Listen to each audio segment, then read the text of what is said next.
And it was my great pleasure to tell you a little bit about him. He is a very dear friend of mine, and many of you may know him as the tall man with the dog, the lovely dog, George, is there. But actually Andrew's got quite an impressive CV, so I just have to read what it says because I can't remember. Also, disclaimer, I have a horrible cold. I might start sniffing and my nose might start dripping, so please excuse that.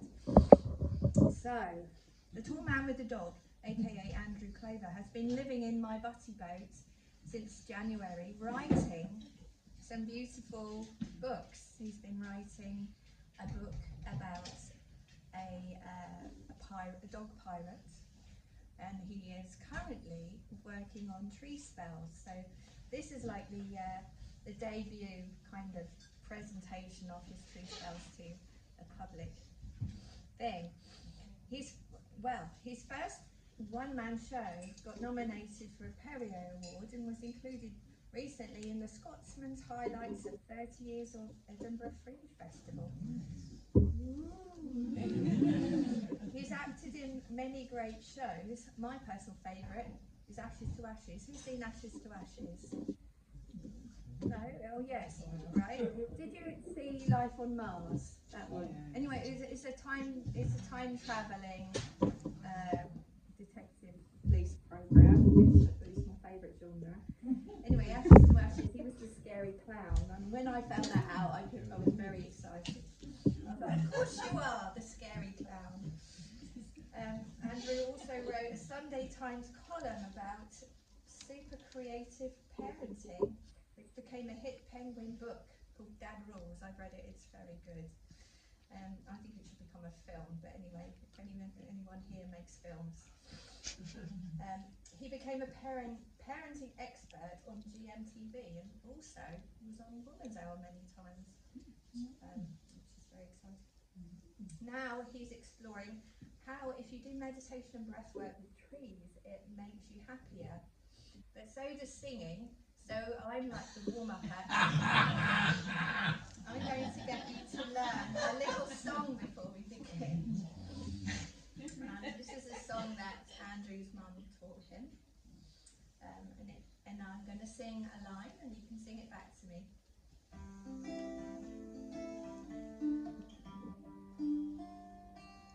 That's not quite in tune. Do you actually mind?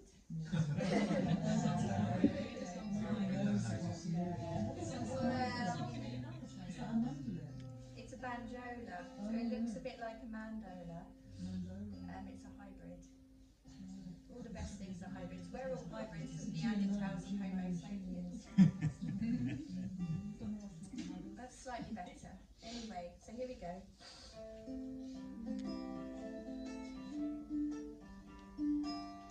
I love the flowers, I love the daffodils, your turn. I love the flowers, I love the daffodils. I love the mountains, I love the rolling hills. I love the mountains, I love the rolling hills. I love the fireside when the lights are low. I love the fireside when the lights are low. From the alley, from the alley, from the alley, from the alley, from the alley, from the alley. I like the flowers, I love the daffodils. I love the mountains, I love the rolling hills. I love the fireside when the lights are low. From the alley, from the alley, from the alley, from the alley, from the alley, from the alley, from the alley, from the alley. That's beautiful singing. I mean, we could do this for ages. And waiting in the wind. I have one more song to teach you, and this is the meditation song, and it goes like this.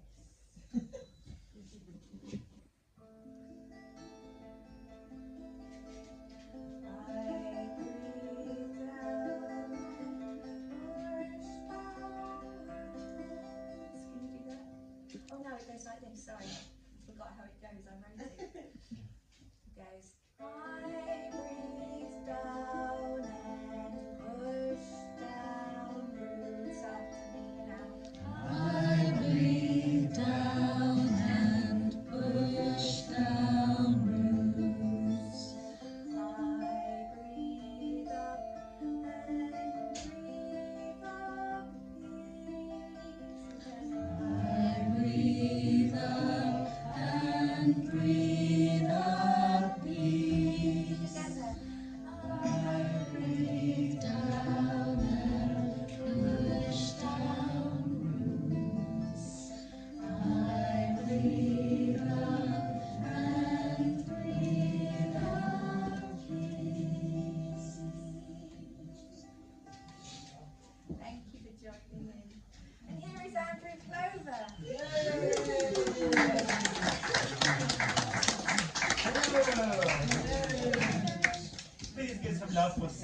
beautiful singing.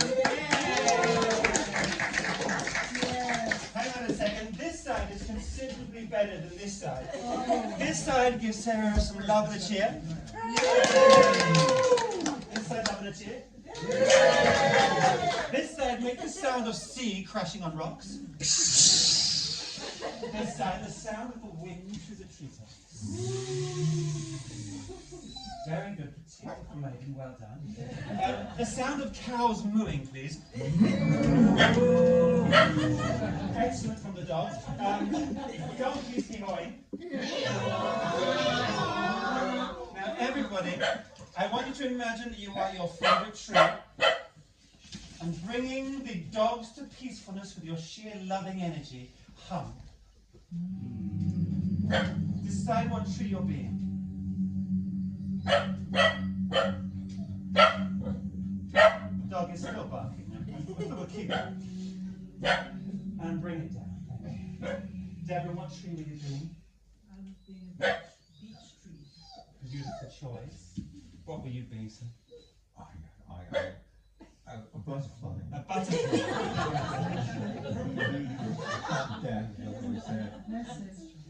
Is the butterfly the same as a tree? Well, the Buddha attained enlightenment under a tree. Why can't we? That is the question of this show. The word druid comes from the word druid, which means oak. Where did druids find their power, their wisdom, and their calm? Nobody knows for sure, but it seems pretty damn likely they got it from connecting to oaks.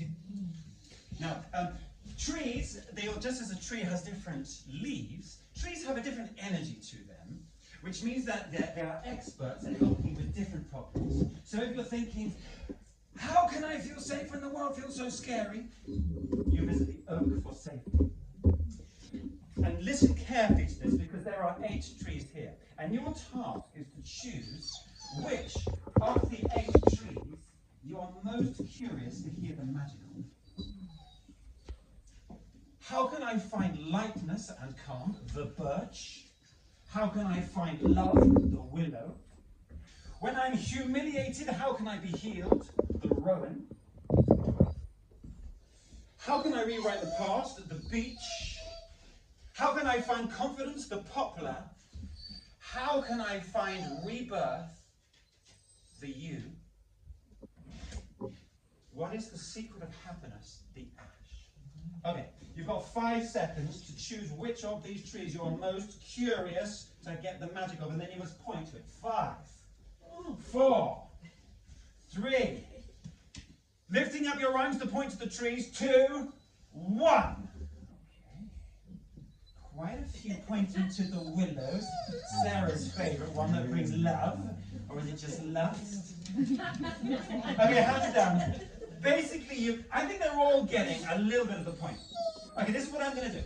I will tell you very briefly how all of these trees changed my life, and we will take a little bit from each to add to our tree spell at the end. Because what happened to me 2 years ago, I sailed the Atlantic on a plan to rewild rainforests. That was the plan. Thank you, Sarah. The reality was I nearly drowned, I got lost in the jungle, but I found myself to a place called the Lost City of the Kogis, and a magical moment we will try to recreate at the end, then got humped by a small dog. What was I doing in the jungle?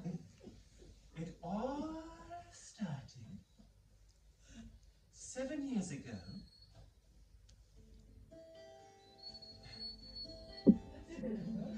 Under an oak. So life wasn't going well.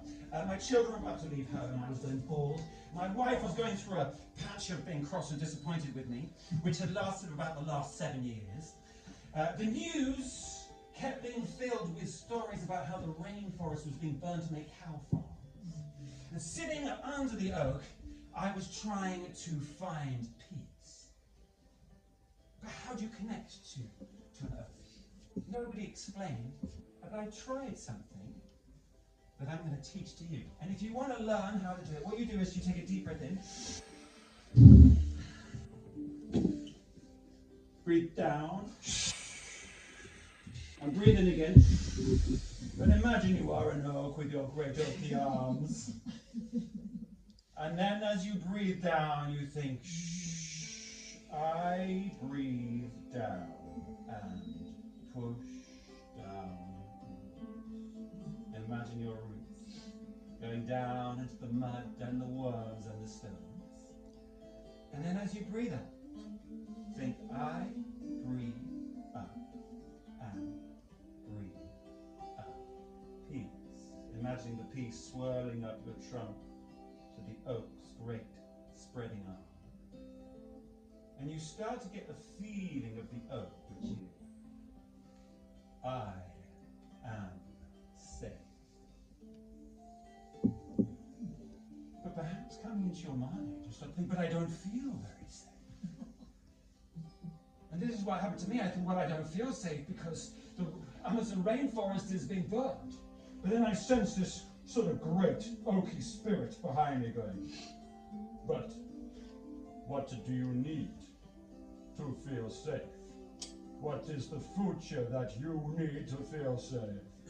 And little me at the foot of the owl, what I did was I started to imagine that I had done what I could to help global warming and the burning rainforest. I saw myself in the jungle. And I was surrounded by young jungle trees that I had just helped plant.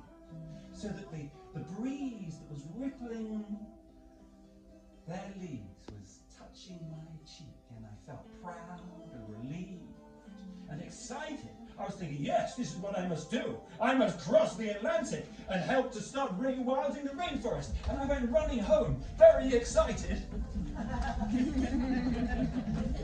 And my wife greeted me at the door. She had another idea, which is that I should go down to Ashford to pick up the dog. Our dog was called Bagheera, okay? So it was a black dog, obsessed with catching balls. So 2 weeks before, running up a hill, Bagheera, I shouted, and I was just about to throw a ball when I heard in my ear like an instinct shouting, don't throw that ball! But I didn't listen. You must always listen, mustn't you, Carrie? I threw the ball, and Bagheera turned, saw the ball, ran, jumped, caught the ball, and landed, slicing pad of paw on a stone that had just been sprayed with Roundup. 1 week later, her joint had swollen like an orange. And in the vets in Ashford, the vet said, I am so sorry, Bagheera's got cancer. That joint will probably shatter in about a month's time. Our suggestion is you have her put down in about 2 weeks. So I called home to give the news. Well, I tried to. Bagheera's got... My wife told me to calm down before I came back and saw the children. So I stopped on the way home under a silver birch. I was thinking, I breathe down and push down. Now scientifically what happens when you meditate is you're slowing your brain down from beta waves, which see problems and find solutions, to theta waves, where a kind of wiser instinct comes in. That's the science. And what I actually experienced breathing up peace was I started to sense above my head a kind of angelic, birchy being whose white wings swayed like birchy leaves. And looking up, little me said, have we given Bagheera a good life? And I sensed the birch's voice going straight into my mind, saying, you've given her love. You've given her all the balls a dog could wish. She doesn't know she's going to die. The problem is you. You'll get another dog. You'll love that dog. Yes, but I don't want to accept the change. But you have no choice. Accept, let go, let grow. I now know about Druidry. I know that all the way from Alaska to Siberia, the message of the birch is just that: accept, let go, let grow.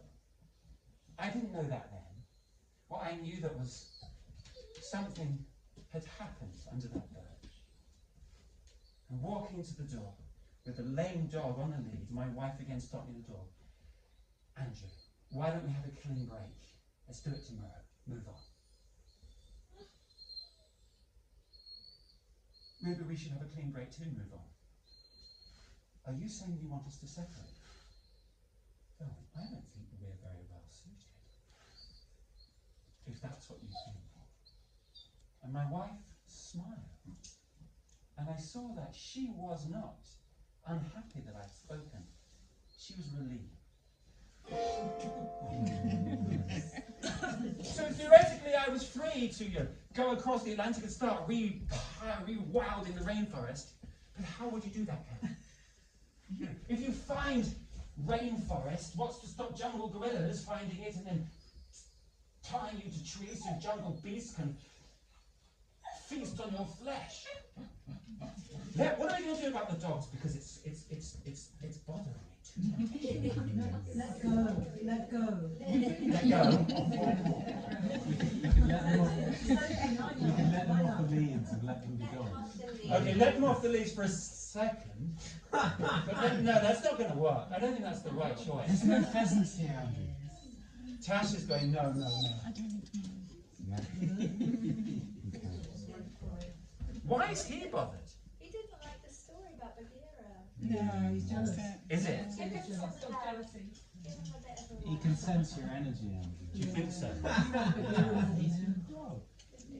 I've never taken George into my heart. George, he doesn't mean it. love you Where have I got to in the story? Just going to the gorillas in the forest. Yes. Rewind. Yeah, I was explaining I'd have a bit of a problem with that. I have quite strong ADHD and quite fairly strong autism, as we're discovering from the hypersensitivity to the noise. I actually struggle to leave the house bringing, phone charger, wallet, sometimes even shoes.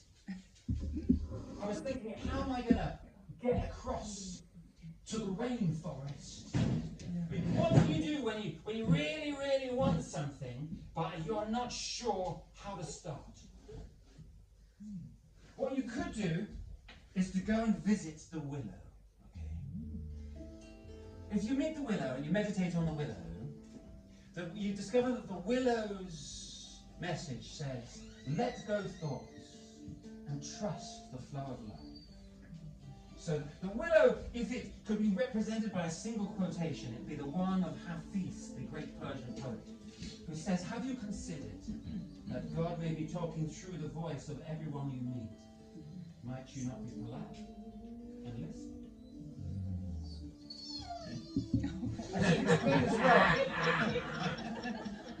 You're seeing a joke there that I hadn't seen. You're seeing dogs. God might be speaking through the mouths of the dogs. That's what you're seeing. I should explain that the willow is a very lusty plant. The willow grows 2 meters a year. The willow is so lusty, there are 450 varieties of it. The goat willow, the pussy willow, the crack willow. Sarah's favourite is the pussy willow. So meditating under the tree, I felt a kind of creative, fertile lustiness. And I came home and I opened my computer, and right there on the computer was a Facebook message from someone called Fanula McClare, who was saying that her niece had just read all 7 children's stories I've written. I wrote a children's book called Rowan. Would I like to come to the Caribbean to help teach at a school of self-directed learning? I called her up. She turned out to be an Irish woman who was going to be acting head starting in spring. She said, so Andrew, I'm not actually starting till for 10 months. Maybe we could meet.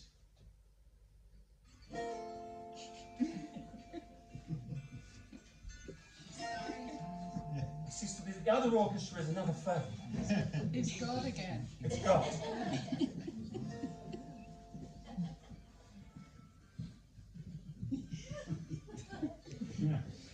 God has a message, do tell us when you come back.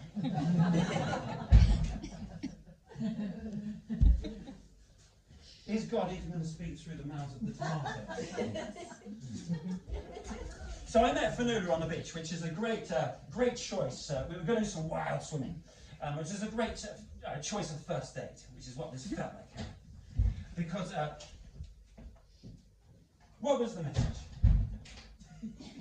Call back later. Call back.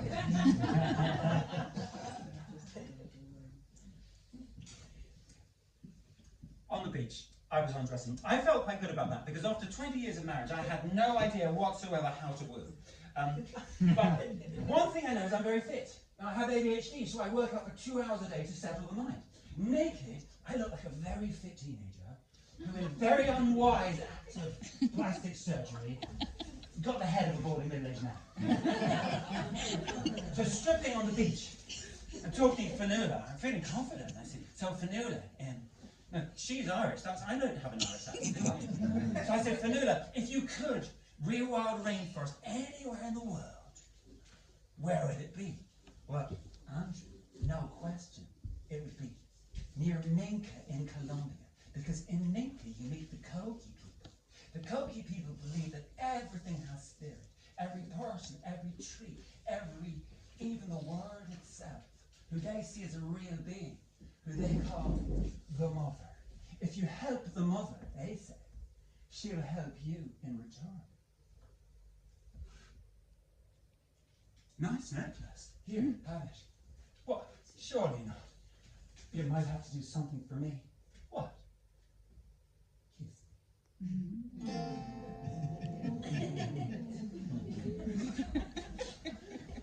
Thank you. But Fanula, having been summoned by the willow, she gave me a kind of willowy love. In fact, 4 months later, sitting up in bed, we had this conversation. Andrew, you know, if you want to be authentically green, you do really need to sail the Atlantic. What, can't we just fly, then offset? You're making 3 tons of CO2 per person. What, per plane? No, per passenger makes 3 tons of CO2. It's kind of like choking Mother Earth, then going, so sorry, here's a poplar. What, so we need to sail the Atlantic? But Fanula was all action. She took out her laptop. Do you know what I just found? There's an organisation called the Ocean Nomads. There's a crew of vegan sailors who will be arriving in the Caribbean at Christmas. We applied the next day. We were interviewed 2 days later. We were accepted. I paid my deposit the very next day. And the very next day, Fanula called me. So I'm going to have to fly out tomorrow. What? Look, Andrew, I never said I was going to sail. You just presumed. You didn't actually ask enough questions. But you said that the Kogi people were, and the plains people, look, the Kogis live in the jungle. I live in the real world, Andrew. I'm the acting head of a school of self-directed learning starting in like 5 weeks' time. You know, I like you, Andrew, but I mean, I have to say, this shack you've got in your head you're trying to make happen, it's kind of a feature of narcissistic thinking. You know, I like you, come teach at the school, who knows what will happen at the end, but I don't think we should be a couple.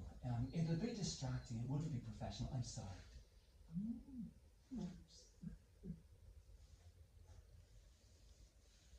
What do you do when you are feeling so heartbroken and you're waking up at 2 o'clock in the morning with a feeling of grief, feeling like a blow to the chest?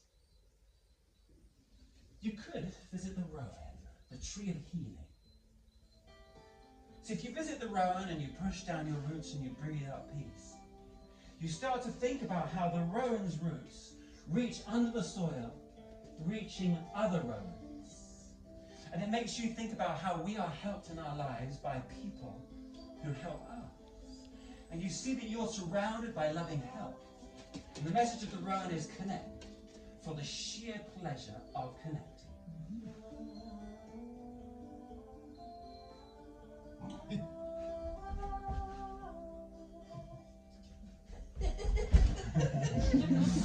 Brilliant advice if you're sailing the Atlantic. Which I would advise. In the middle of the Atlantic, you see dolphins, you see turtles. You never see a spaniel. It never happens. In the middle of the Atlantic, like, you have to connect, like, literally, just to pull a rope, you have 4 people. It's like, Captain Clover, good to have you with us. Thank you so much, Captain Leanne. Ah, my shoulder's really hurting. Oh, do you want me to help with that? Can you help with that? I was fucking a doctor in Leeds before I became an ocean nomad. Were you, Leanne? And I was actually a massage therapist in Madrid. Were you, Paula? Just sit down, I will help you in a minute. That is what it's like. In the sailing the Atlantic, everybody helps each other. Like, you also connect to the ocean. Like, one day I'm sailing, I'm steering the whole boat, and I see some nets, and we steer over and we pull the nets in, and in there is a turtle. I felt we'd done well. The dogs were quiet. And then the dog owner was making it sound a little bit like pissing into a bucket.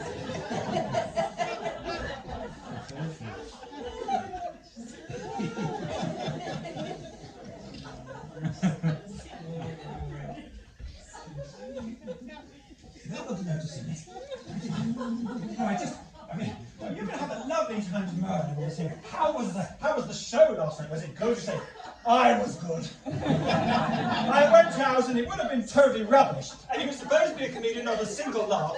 And so what I got, he was like, first of all, introduce the dog. And it turned out he was quite severely autistic. Shuddering every time the dog whined. And then when it seemed to have settled, what I did was, and this was the real genius, I went over and I just went, making the sound of a sort of racehorse pissing into a bucket.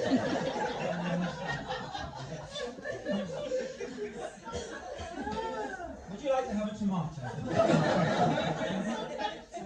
I mean, you might want to sort of maybe throw it at me. What you could do is I could get to a really poignant bit will come up. Mid-Atlantic turtle. Do we see the turtle? Yes. The turtle has basically just been strangled. It's like, it's got nets around its flippers, nets around its neck. But what happens is Leanne cut the net off, and then Paula cut that bit off, and then suddenly the turtle's ancient eyes open. And we held the turtle over the side, and the turtle started to flap its flippers, yearning to swim once again. We plopped the turtle in, and I watched it go off in a trail of golden bubbles. Worst thing about sailing the Atlantic is arriving. Turning on mobile reception on your phone. Suddenly, a sort of blast of texts, TikTok, WhatsApp, news. And I sent Fanula a message to say I've arrived. One tick, 2 black ticks, 2 blue ticks. Then happy.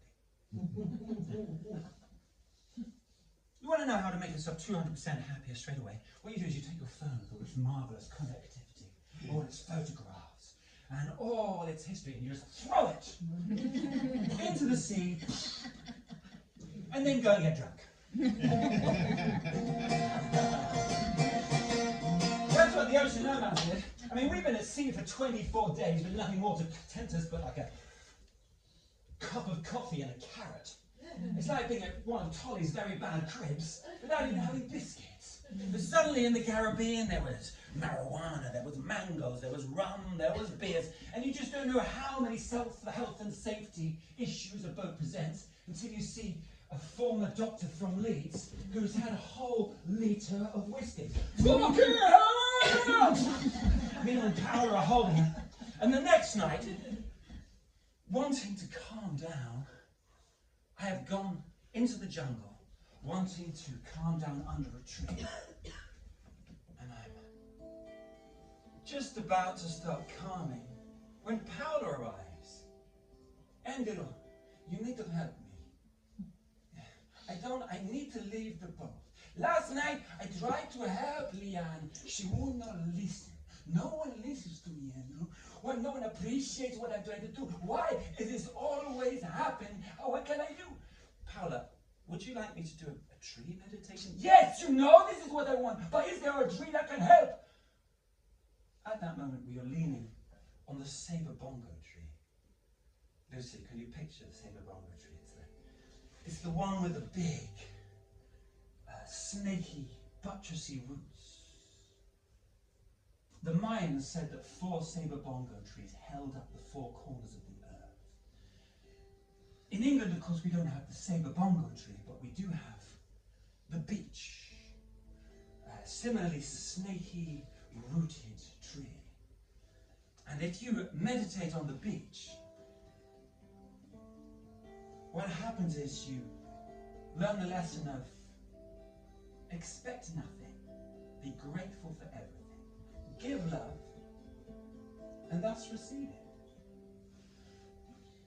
Amazing advice if you're working in a school of self-directed learning. Has anybody, how many teachers are there in this room? Self-directed learning, the genius of the system. You know, in a normal school, what happens is the kids have to shut up. While the parents and the teachers badger them about literacy and maths and all the stuff that kids find so boring. School of self-directed learning, it's the other way around. You have to shut up while they badger you about roadblocks and dinosaurs and Minecraft and all that stuff that adults find so boring. The very first day, Fanula met me by the swimming pool. So this would be the car park where you can plant the trees. But for Fanula, there's only room for about 4 trees there. Oh, Angie, don't fucking stress me out. I've got 20 families arriving, okay? You know, so that's big kids, little kids, mums, dads, they're all flying in tomorrow. What the family? But how much CO2 are the families making flying out to be in our school? I don't know, Andrew. Climate change is complicated. How much CO2 are they making not coming to our school? But how much CO2 does the average person make a year? Is that the question? Anyone know the answer, by the way? Don't worry, I've done a version of this show 100 times.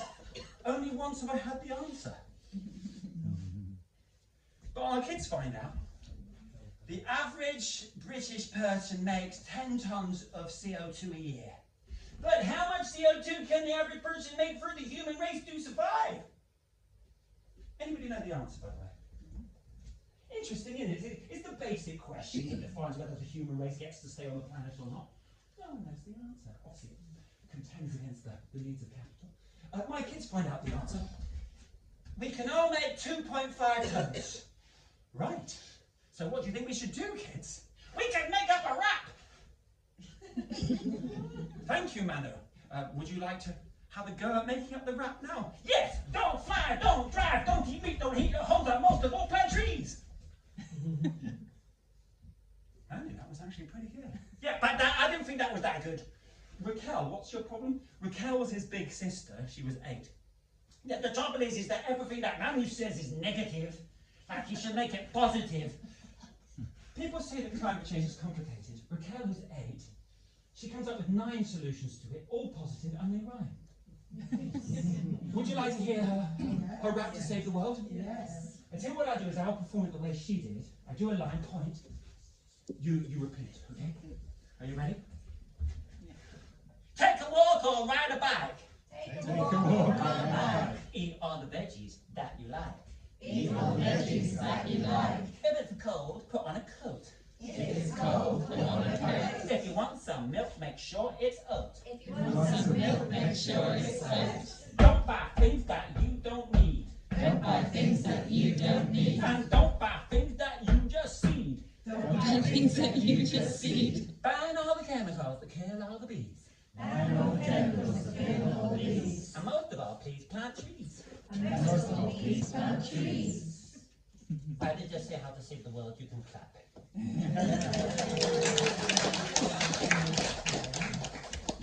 Raquel performs her rap to the score, finishing the day at a bit of a high. And round the swimming pool, drinking the mango juice, there's a staff meeting.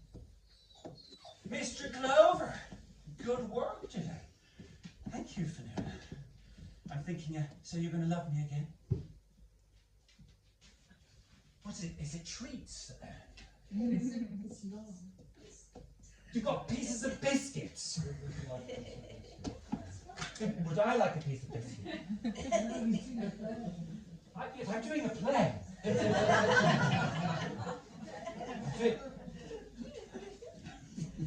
Round the swimming pool.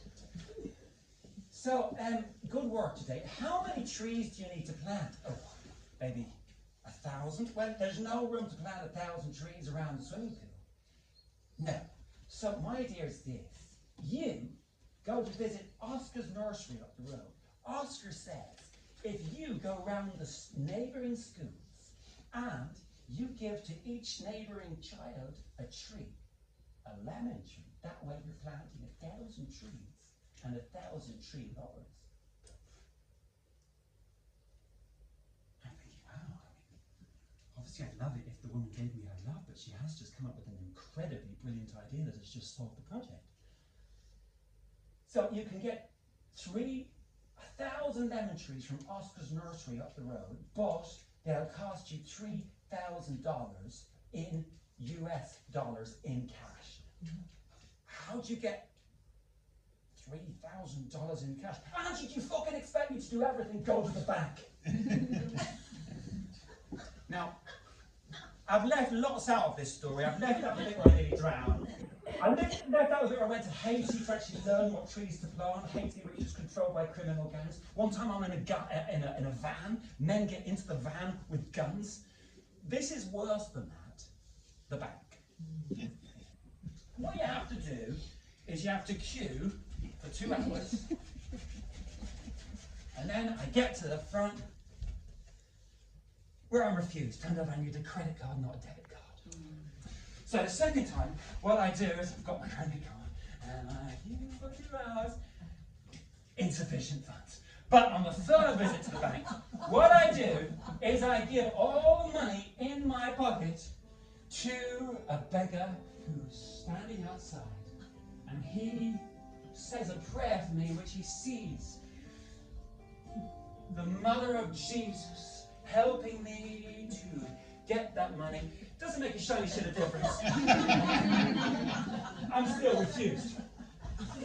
After the 6th visit to the bank, okay, refused again, I am so depressed. I'm supposed to be giving away 1,000 trees tomorrow that I've not even bought to children in schools that I haven't yet contacted, doing an assembly in Spanish, which I haven't yet written. I'm feeling a little bit tense, to be honest. What do you do when you're feeling tense about a bit of public speaking you have to do? You could go and visit the poplar. Because if you go to the poplar, you breathe up to its outstandingly tall, straight, confident size. Unfortunately, there are no poplars in the Caribbean, but there are palm trees. And sitting under a palm tree, I breathe out. And I sense a kind of palm tree energy looking down at me, saying, "What's wrong?" I have been in this bank 6 fucking times. I am so depressed. Trying to get out $3,000 in cash in a Caribbean bank. What do you expect?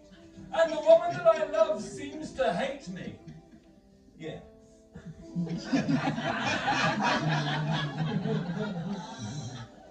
How does that feel? Like I'm in a swamp and I cannot see my way out, and in the dark snakes are hissing, going, "You horrible little boy." So, what do you want? I want someone to tell me I'm a good boy. Then I laugh. I mean, you're a therapist, Lucy, so this may not surprise you, but I realise at that moment that in a sense I have sailed the Atlantic, and I'm trying to give away $3,000 of my own money to children who I've not yet met. Why? At some level it's because I want someone to tell me I'm a good boy. It's so pathetic And yet, totally true, Karen. But something, I can't explain why, but this moment under the palm tree, just observing that thought, brings a lightness, a kind of grace. And I go back to the bank, and I queue for 2 more hours, and I refuse again. I think, okay, I accept, let go, I fail. Well, on every visit to the bank, I have gone to the 4 ATMs in this dusty, noisy town, and one visit in 4, I've got $100. I now think, fuck it, this is all I've got. I've got $1,200. So I walk the 3 miles up the road to Oscar's nursery.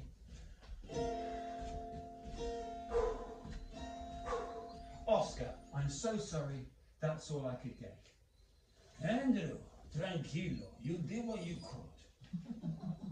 You know, this is not $1,200. This is $1,800.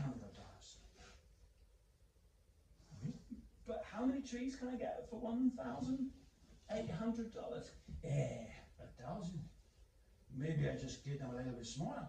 It's okay. And maybe I don't just get lemon, but I get naranja, avocado, cerveza. It's okay. That's better than okay. That's biodiversity. That's choice. You still need to find the schools. But I give you a list.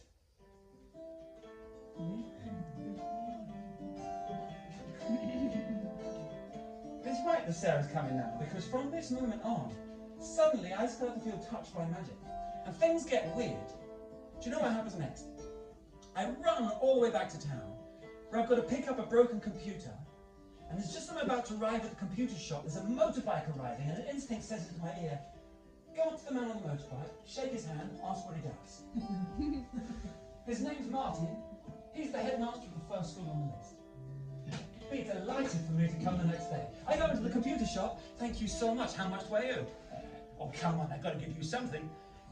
I tell you what would you say if I paid you, giving you a lemon tree, an orange tree, an avocado, and a cerveza? I would say it's the nicest way I have ever been paid. Now I'm starting to feel, is the mother helping me? It's what I feel. I'd love to go to Minka and ask her, but my narrative has been changed. I have rewritten the book of my past. It's what I feel. But next morning, the day of the great tree giveaway, I have to say, doesn't start well. Andrew and we've got 2 schools, that's 140 kids, get in. Well, Fanula, let's just do the best 2 assemblies those kids have ever heard. And there are so many magical things about the day of the great tree giveaway. I think you want to play your cheerful music if you want to play anything, darling. That seems to be the melancholic meditation music, I'm just saying.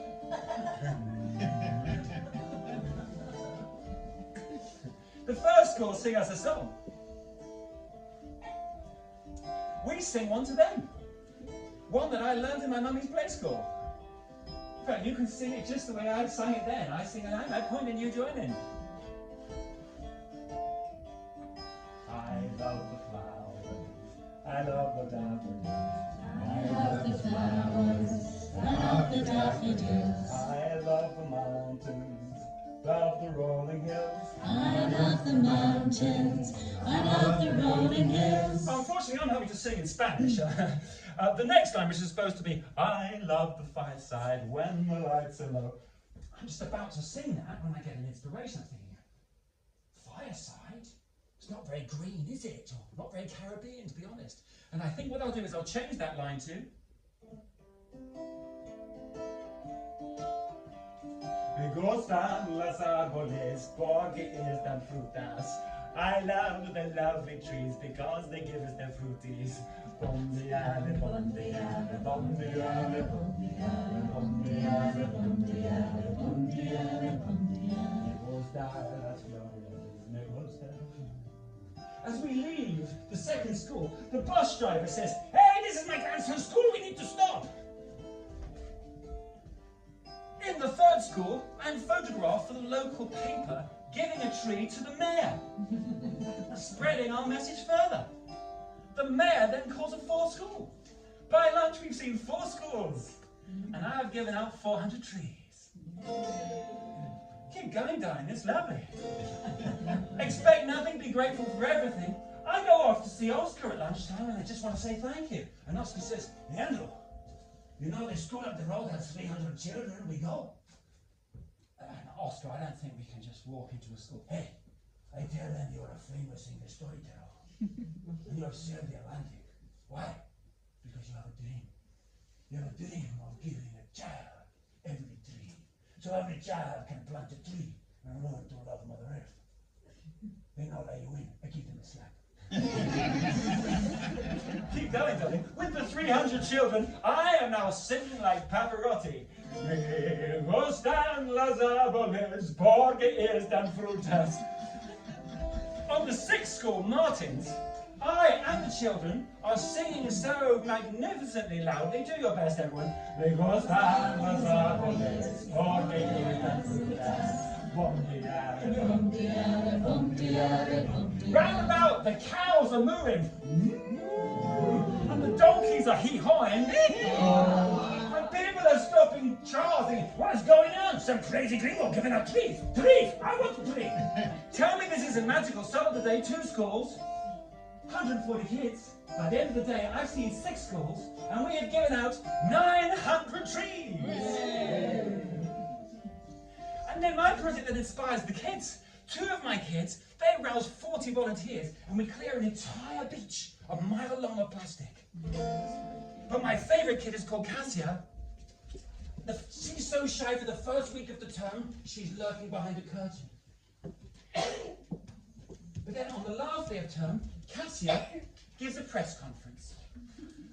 I have written a book. It's called How to Save the World. After the last day of term, I have a feeling that the boring middle-aged dad doesn't have very often. I feel I've done well. And I'm walking home, feeling happy. And at the edge of the compound of flats where I live, there's a security guard that I pass every day called Hector Luis. But on this day, he surprises me by standing up and going, "Hey, Mr. Andrew! I hear you went to my grandson's school, you gave him a tree!" "Yes, did he plant it?" "Of course, we planted together in the canteen. He said you are very funny and a very good singer. And very magical. He said when you sing, the cows sing and the donkeys sing. So, would you say that I'm a very good boy?" "Yes, you're my friend and a very good boy."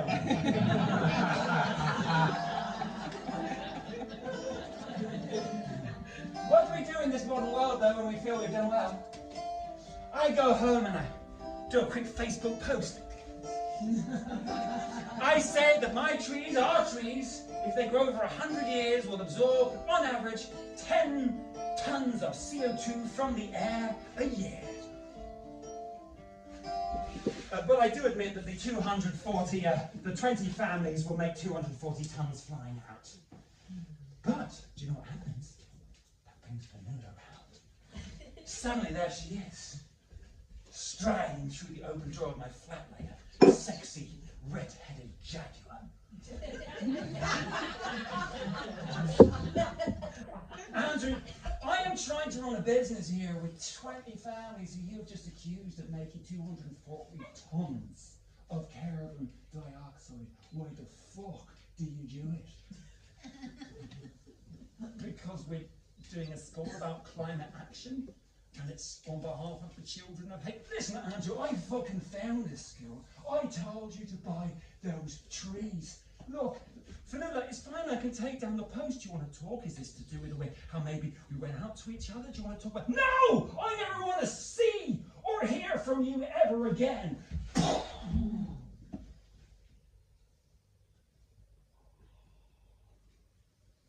24 hours later, the force of that humiliation still feels like sand being blown against my naked body. What do you do when you feel so humiliated and rejected, part of you actually slightly wants to die? You could visit the U. Everything about the U will kill you. The needles, the bark. But the U is also the tree of rebirth. Unfortunately, there aren't any ewes in the Caribbean. But there is a coconut tree. And as one of my pupils explained, more people are killed by coconuts falling on their heads than are killed by sharks. So, sitting under the coconut, I breathe up peace, and it's as if I can sense this coldly malicious presence going. Admit it, Andrew. You did slightly cause all that by boasting of your success online. And frankly, you seem to have got it in your head that by being a terribly good boy at the school, you were somehow going to win back a woman who's clearly not that into you. Why don't you accept it? And that one hits me like a coconut falling to the head. And I accept that I've been vain and stupid and egotistical and unwise. Good. The coconut tree seems to say, now, what do you want? And I realise I have only one desire left, and that's go to Minka, to try to meet the Kogis, to try to meet the mother. So I fly out the next day. Yes, I'm a hypocrite. Hate me if you wish. Donate 200 kilos of CO2 doing it. Hate me, but as the U teaches, you can either hate people for faults that we repress in ourselves, or change. I fly out the next day. I called up from Barranquilla Airport. I called up Jose, the project director of the Jaguar Foundation, and I asked if I can come and plant trees. It's a tree planting project that is 4 hours walk from outside Minka. And Jose says, sure, Andrew. Welcome. Come as soon as you like. So, the next day, start rippling, baby. I like it. The next day, I am in the Jaguar plantation. And that week, I plant 600 more trees. I plant the caracoli tree, which is a tree that is sacred to the Kogi people. They call it el arbor del amor, the tree of love. I plant 600 of them. And Friday at lunchtime, I say to Jose, how do you walk to Minka? Well, you go down the hill, you come to the river, and you go left. And then you walk for 4 or 5 hours, and you come to Minka. I said, oh. Come to the river, I turn left. After about an hour, I come to a man with machete. And I say to him, Me gusta ambular a Minka, buen dirección. I now know that the word ambular does not mean as I thought to walk. It's actually a rare poetic word. It means something like to stroll or to gallivant. I basically said to the gentleman with the machete, hello, my desire is to gallivant to Minka. Good direction. But he understands. After an hour, I come to an actual Kogi woman who's outside her hut with a child who's playing with a duck. My desire is to gallivant to Minka. When do they go? After 2 hours, the path goes between 2 rocks and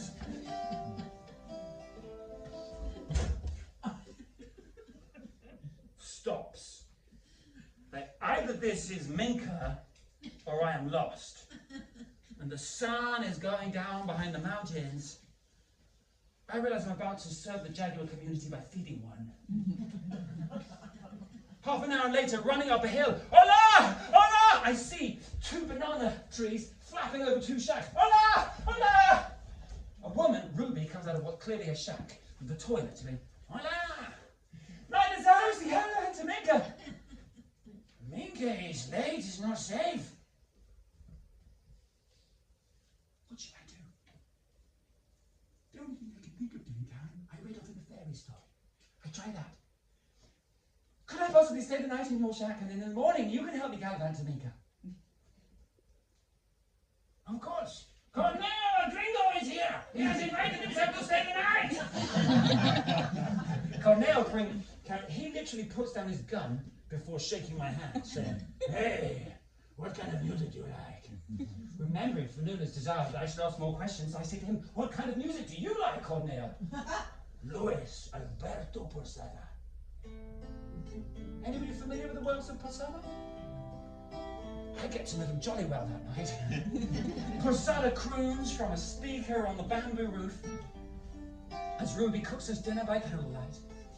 Posada sings as Corneo gives me a gigantic rabbit, which, to the laughter of Ruby and Corneo, I waltz with around the shack.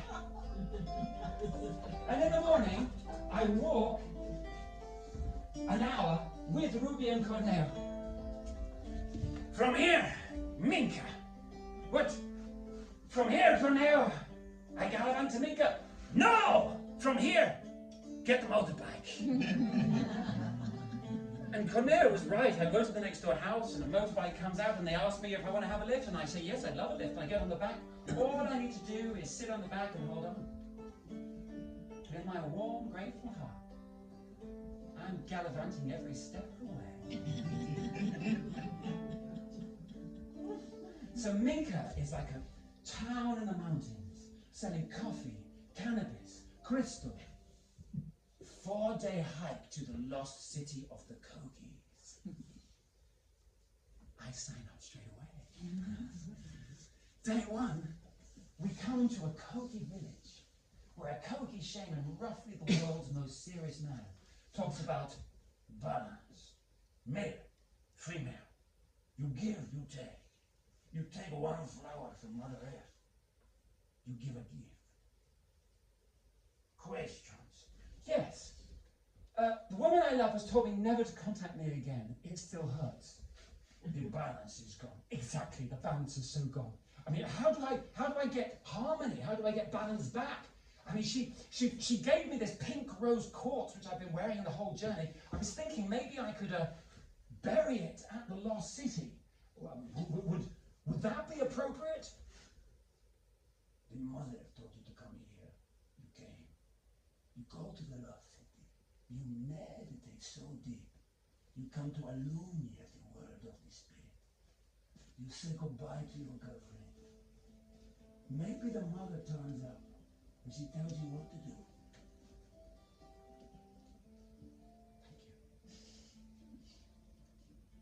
Next morning I get up at 4 o'clock in the morning and we walk for a whole other hour through the jungle in the dark. And then we come to the steepest path up the mountain. And I walk up the mountain.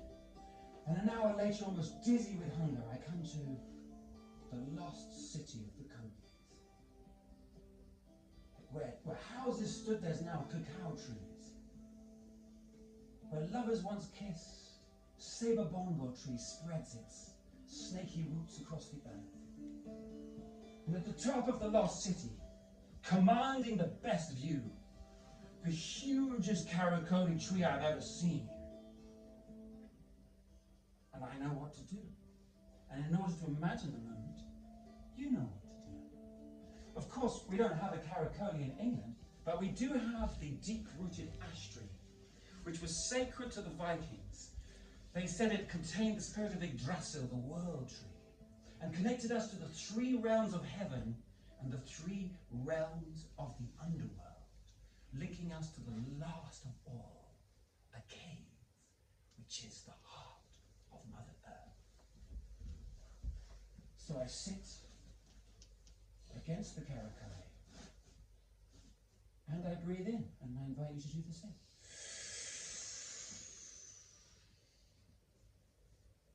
And imagine you are an ash tree in a field surrounded by other trees, and shutting your eyes, breathe down, thinking, I breathe down and push down roots.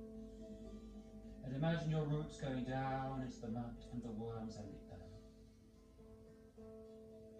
And then breathe up, thinking in your mind, I breathe out and breathe up peace.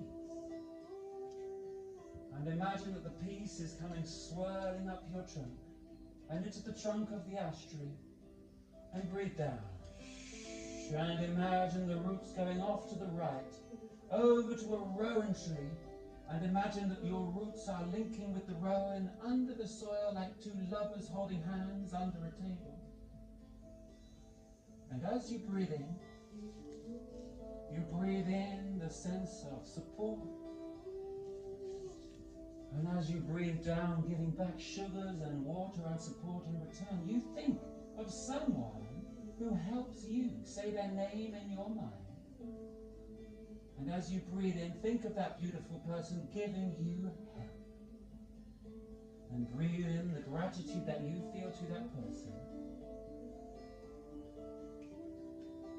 And with your next breath out, feel your roots going down to the left to a beech tree, linking under the soil. And you think of someone who gives you love. Say their name in your mind. And think of when you've most loved them in the last few months. And breathe in that love. And imagine that the love is going up into your trunk, the trunk of the ash, and up to the leaves. And breathe down. You're imagining the roots going down, down past the mouth, and into the stones. And pause. Find the gap between breaths and the gap between thoughts. And as you breathe out stillness of stone. Feel the air going up the trunk of the ash, up to the leaves. And breathing down. Feel your energy going down the trunk of the ash, through the stones, down, down, down. And into a cave, deep beneath the soil. And keep your consciousness down there as you breathe in. Have a sense of the cave. With its black walls and its still black waters. And you sense in your mind you're at the heart of the earth. And you wish to express your gratitude to the mother. And you think of what you've eaten today. And you think gratefully of how delicious it was. What did you eat? And you think of the most beautiful thing that has happened to you in these last 3 days. What is it? And as you feel grateful, you feel your heart warming with gratitude like a pink rose quartz glowing. And you put the pink rose quartz of your gratitude on a shelf above the inky black waters. And as you breathe in, you sense the mother arriving in a glowing pink cloud. And as you breathe out of astonishment, you see her face appears. Her skin brown as earth, and her clothes green as leaves, and her eyes so warm and humid. And you hear her voice as she says,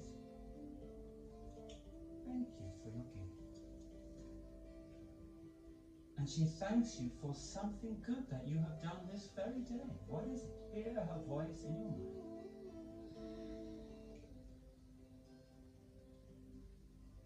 And she thanks you for something else that you've done. What is it? And then she says, "So, what do you want?" It seems absurd. You know it full well. You want nothing.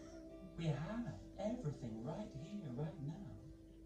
But the mother says, "Yes. But what would you like?" And it comes into your mind, something that you would like. And something else drifts into your mind that you would like. And you say to the mother, "But will this happen?" And she says, "It already has." And she touches you on the top of your head. And imagine her fingers going around the top of your scalp, opening your crown chakra. And with your next breath in, don't rush it. Feel the platinum gold energy of her love draining down your body. And you feel enlightened, literally filled with light, and connected to the entire world. And this makes you feel light, and you feel that you're floating up from the cave, up the roots, up through the rocks, up and back here, right now. You're just here in the packing shed, and you can feel your spine heavy on the chair. But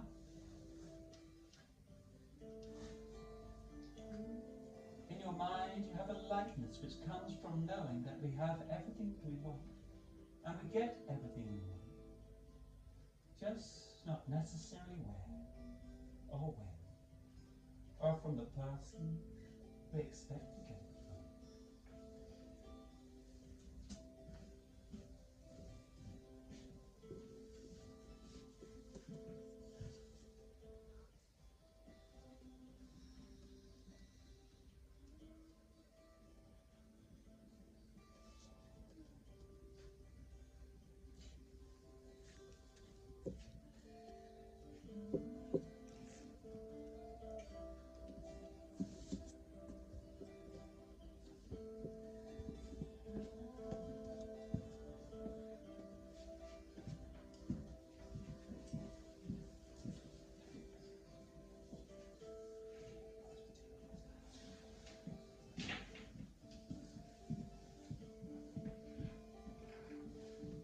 When you're ready, you can open your eyes.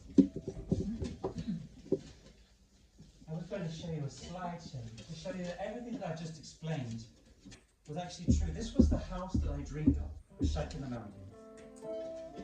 This was Bagheera the dog, who so loved dogs, balls. This was the silver birch that I sat under. This was the ship that I sailed on. Here we are, jumping out. Here's the title. That's Raquel of Manu, shortly after she made up her rap. That's the band. This is one of the first children, delighted by her trees.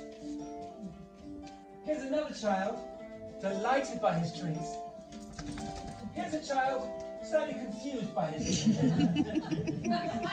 There's Hector Louise. You, my friend, are a very good boy. Look at his sunny, beautiful nature.